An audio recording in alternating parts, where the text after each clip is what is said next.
우리 어저께 보니까 본격적으로 비시디아 안디옥으로 이제 본격적으로 선교가 계속해서 확장되고 있는 장면입니다.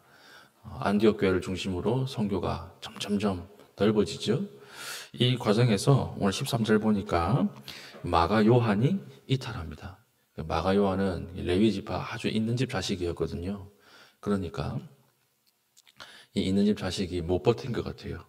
여기서 지난 어저께 바보라고 하는 섬에서 오늘 보니까 어디로 향해요? 비시디아 안디옥으로 출발하는데 그 사이에 이 타우루스 산맥이 있습니다. 해발 3,000m예요. 해발 3,000m라고 하면 우리 교회 뒤에 있는 요 모락산이 380m니까 한 10배 더 높은 산이죠. 거기에 얼마나 어렵겠습니까? 그러니까 버티지 못하고 마가 요한이 이제 선교 이 바울과 바나바 일행에서 이제 이탈하게 되는 일이 있습니다. 그럼에도 불구하고 계속해서 바울과 바나바는 선교지를 이제 향해서 직진하죠. 그래서 14절 보면 그들은 버가에서 더 나아가 비시디아 안디옥에 이르러 안식일에 회당에 들어가 앉으니라. 이 선교하는 중간에 마가 요한은 이탈하고 계속해서 선교지를 향해서 나아가는 두 사람이 소개되고 있습니다. 복음 전하고 사명 감당하는데 어떻게 꽃길만 있겠습니까? 관계의 어려움도 있고 또 동족의 위험도 있고 강도의 위험도 있고 그런 거죠. 그럼에도 불구하고 선교사로 파송받은 이 두 사람은 끝까지 그런 어려움들을 무릅쓰고 나아갔다라고 하는 것입니다. 그래서 이제 안식일에 회당에 들어가게 되는 거죠. 우리가 이제 회당의 예배에 대해서 좀 알 필요가 있는데 그 당시에는 성전 중심의 체계가 아니었기 때문에 회당에서 예배를 드렸습니다. 근데 재물이 필요가 없는 거죠. 성전에서 예배 드리는 것이 아니니까 제사를 통해서 하나님 앞에 나아가는 것이 이게 불가능하니까 회당에서 다 모여서 예배를 드리는데 이때 보니까 15절 율법과 선지자의 글을 읽은 후에 이렇게 돼 있죠. 그 당시에는 우리처럼 성경을 다 가지고 있는 시대가 아니었어요. 그래서 읽는다라고 하는 것은 뭐냐면 듣는 것입니다. 듣는 것. 회당에 이렇게 율법서를 돌아가면서 읽게 돼 있어요. 읽으면 그걸 듣습니다. 그래서 이걸 다 듣고 나서 거기 랍비가 잠깐 설교를 하는 시간이 있어요. 그래서 설교를 하는 시간에 혹시 회당 안에 랍비들이 참석을 하면 설교 부탁을 했던 것입니다. 그래서 오늘 보면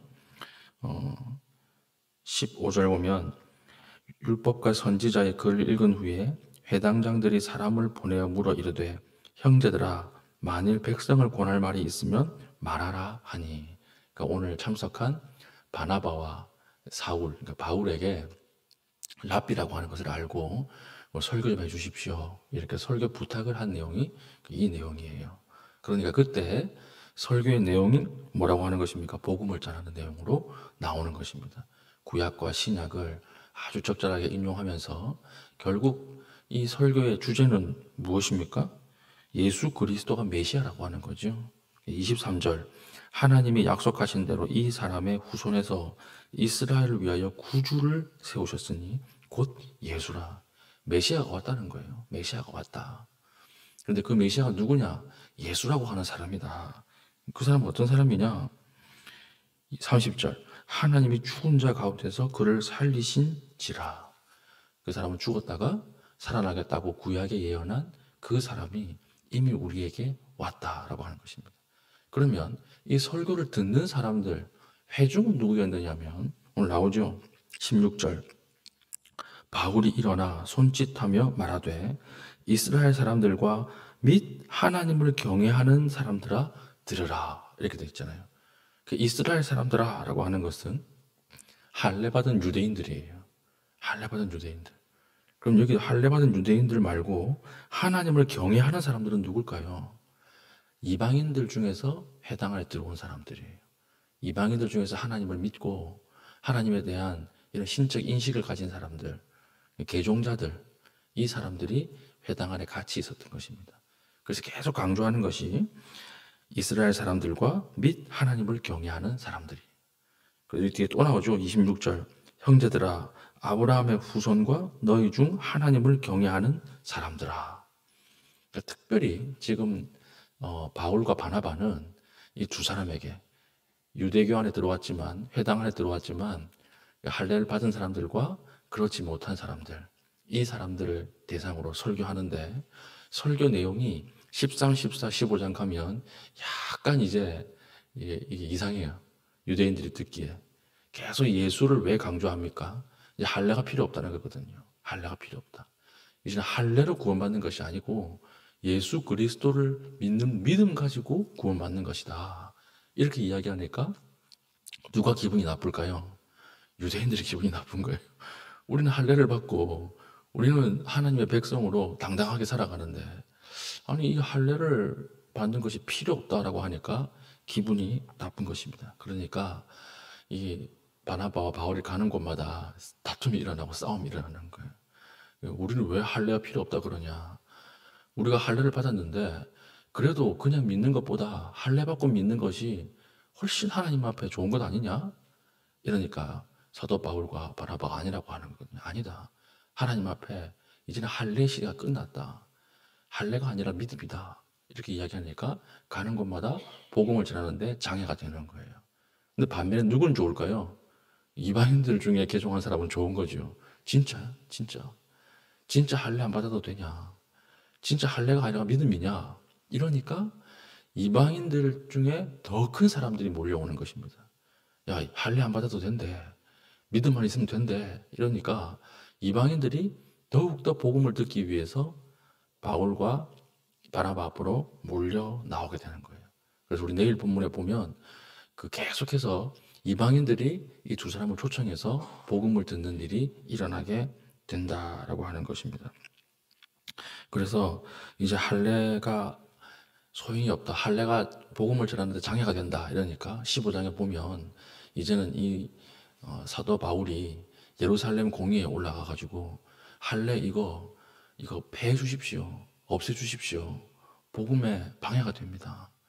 복음을 전하는데 장애가 됩니다. 이렇게 해서 할례를 없애는 내용이 15장에 나오잖아요. 그래서 보면 하나님께서 다 준비하고 계시는 거예요. 이걸 보면 하나님께서 할례 시대에는 할례를 통해서 믿음의 사람들을 세웠다 그러면 이제는 할례 시대가 끝이 나고 새로운 그리스도를 믿는 믿음의 시대로 하나님이 바꾸어 가시는 거예요. 그러면 하나님의 시즌이 변화되면서 필요 없는 것들이 생기죠. 폐기되는 것들이 생기죠. 그러면 그걸 큰 눈으로 바라보라는 것입니다. 그게 와 이거 다 무너지네? 이렇게 끝나는 것이 아니라 하나님이 또 어떤 일을 시작하시나? 이렇게 바라보라라고 하는 것이죠.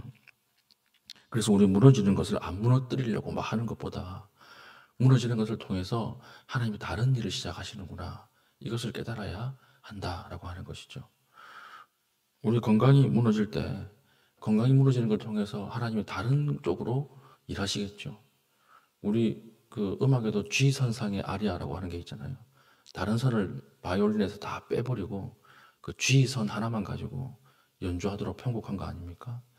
그러니까 다른 선을 다 이렇게 삭제할 때, 없애버릴 때 그 G 선상 하나만, G 선 하나만 가지고 연주하는 그 아름다운 음악이 나오는 것처럼 하나님께서도 우리에게 무너뜨리시는 게 있다는 거예요.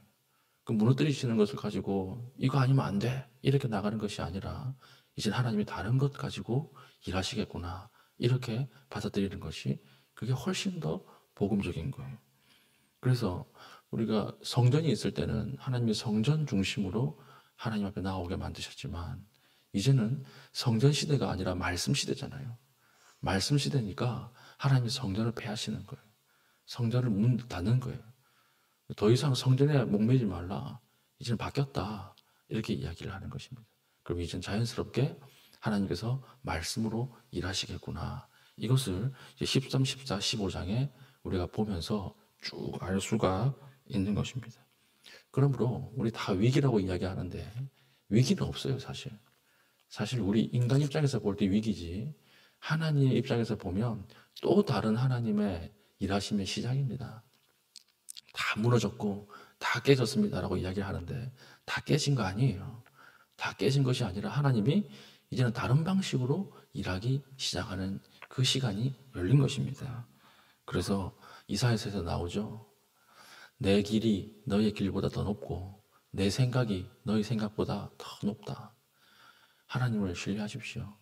하나님이 무너뜨리는 것, 하나님이 낮추시는 것, 하나님이 가져가시는 것, 이것은 우리를 싫어해서 우리를 골탕 먹이기 위해서 가져가시는 게 아니에요. 또 다른 일을 시작하고 계시는 거예요. 다른 문을 열고 계시는 하나님의 강력한 사인입니다. 오늘 복음을 통해서 우리에게 사라지는 것들을 집중하지 마시고 이것을 통해서 하나님이 무엇을 계획하고 어떤 길을 열고 계시는가, 이것을 바라볼 수 있는 믿음의 신실한 주의 백성 될 수 있기를 축복합니다. 아멘. 기도하겠습니다. 기도할 때 하나님께서 우리에게 가져가신 것들에 집중하지 않게 하시고 하나님 여시는 것을 오늘 기도하는 가운데 바라보게 하여 주시옵소서. 기도하시고 개인적인 기도의 제목 가지고 기도하신 이후에 자유롭게 돌아가시겠습니다.